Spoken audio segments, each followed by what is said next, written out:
Namaku Astri. Aku bekerja di salah satu perusahaan swasta di Bandung. Aku diterima sebagai pegawai baru. Bisa dibilang, sebagai pegawai baru, kinerjaku sudah banyak mendapatkan pujian dari atasan-atasanku. Namun, aku agak sedikit bermasalah dengan waktu. Rumahku yang jauh membuatku kadang sampai kantor tidak tepat waktu. Sampai akhirnya atasanku menyarankan untuk mendiami sebuah mes di belakang kantorku. Aku baru tahu, ternyata di belakang kantor ini memang ada beberapa kamar. Ya, seperti mes kecil. Di sana biasanya ditinggali oleh beberapa karyawan dari luar kota dan juga beberapa security dan office boy. Saat itu kebetulan ada sekitar 3 kamar yang kosong, dan aku pun memutuskan untuk tinggal di sana.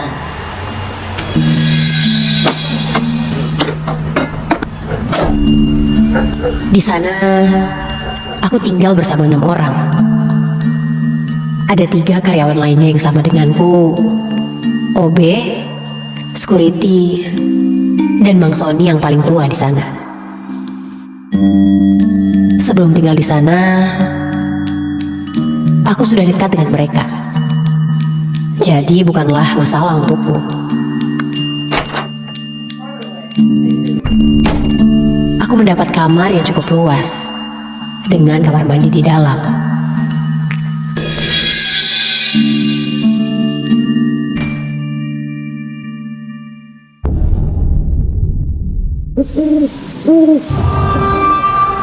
Hari pun berlalu. Sekitar 1 minggu, aku merasa sangat nyaman tinggal di sana. Hari itu setelah meeting sekitar jam 5 sore, aku merasa tidak enak badan. Rasanya kepalaku sangat pusing. Aku pun langsung ke mes dan mencoba untuk beristirahat.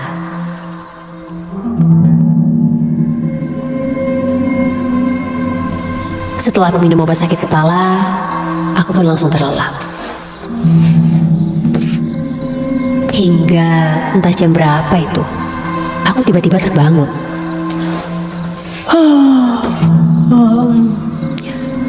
Perutku mulai terasa lapar. Aku pun beranjak dari tempat tidurku. Aku mengambil kunci kamar dan hendak membeli nasi untuk makan. Setelah sampai gerbang, baru sadar kacamataku ketinggalan. Namun, sekedar beli makan ke depan, ya masih aman lah pikirku. Baru saja aku akan pergi, ada yang menepuk punggungku dari belakang.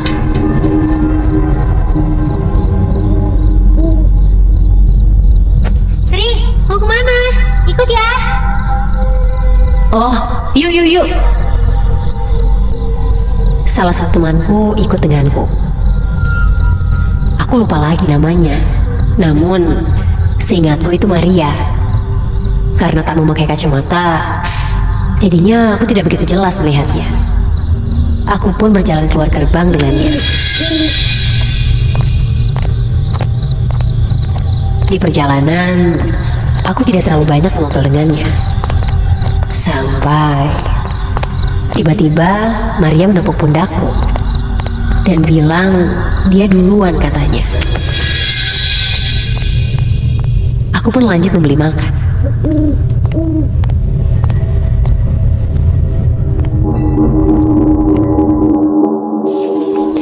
Singkat cerita, aku selesai makan dan kembali ke mes.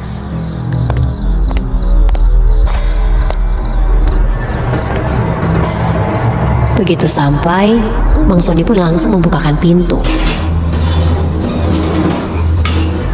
Aku berhenti sejenak dan langsung mengobrol dengannya. Temannya tadi mana? Itu siapa? Kok baru lihat? Oh, si Maria itu, Mang. Masa nggak kenal sih? Kenapa emangnya? Tadi dia pamit duluan, mau pergi katanya.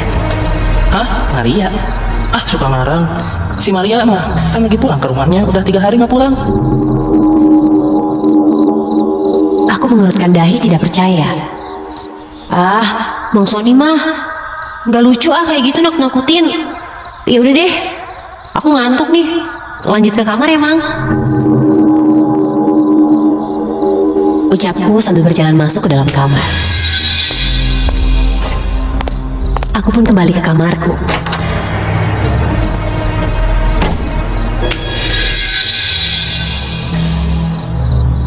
Menunggu ngantuk, aku menyalakan musik dan mencoba tiduran sambil menunggu terlelap.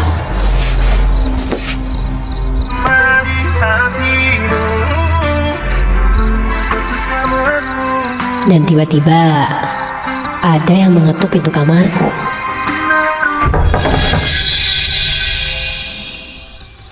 Ya, apa? Iya, masuk aja, nggak dikunci.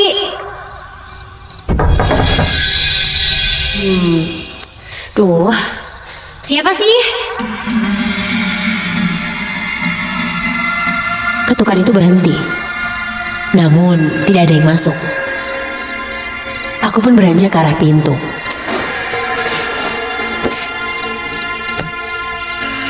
Ketika membuka pintu,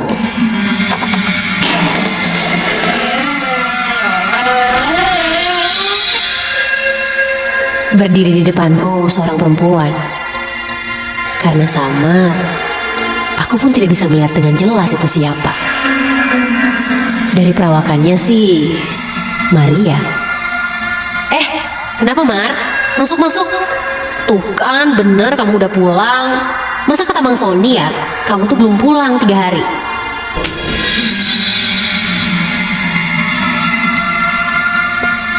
Maria pun tersenyum dan masuk ke dalam kamarku.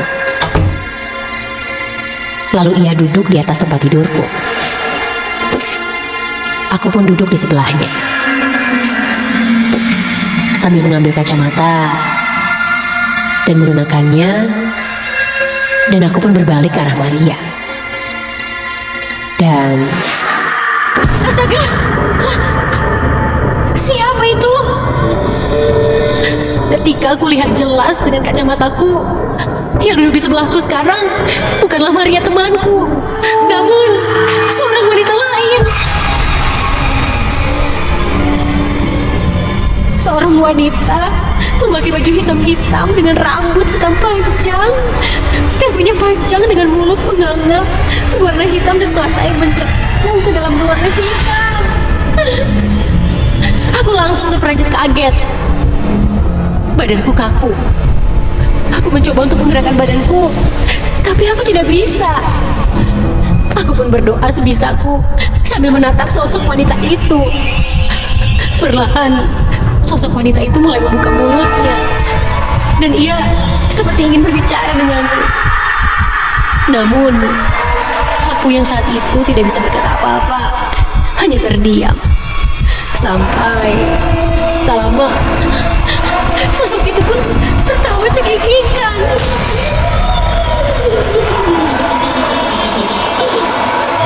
Dan berubah menjadi asap putih, lalu menghilang.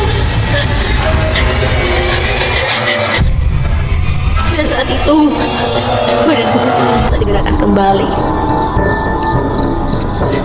Sesegera mungkin, aku lari keluar kamarku.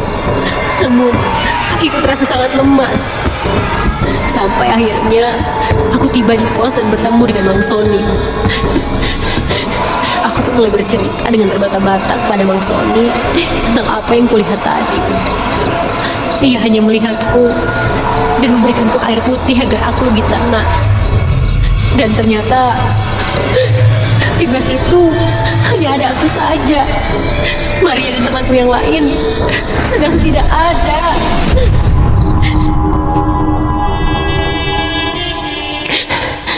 Setelah bercerita, barulah Mang Sony angkat bicara bahwa di bus ini memang angker. Apalagi sejak lama jarang ada yang tinggal di sana karena sering diganggu oleh makhluk halus. Konon katanya Di salah satu kamar mes ini dulu adalah sumur, dan pernah ada yang meninggal bunuh diri di sumur itu. Atau bahkan desas-desus lainnya mengatakan kalau di belakang mes dulunya adalah kuburan keluarga. Jelasnya aku tidak mengerti. Namun yang aku mengerti bahwa aku melihat dengan mata kepalaku sendiri makhluk halus itu, tepatnya seorang wanita seram, menggangguku.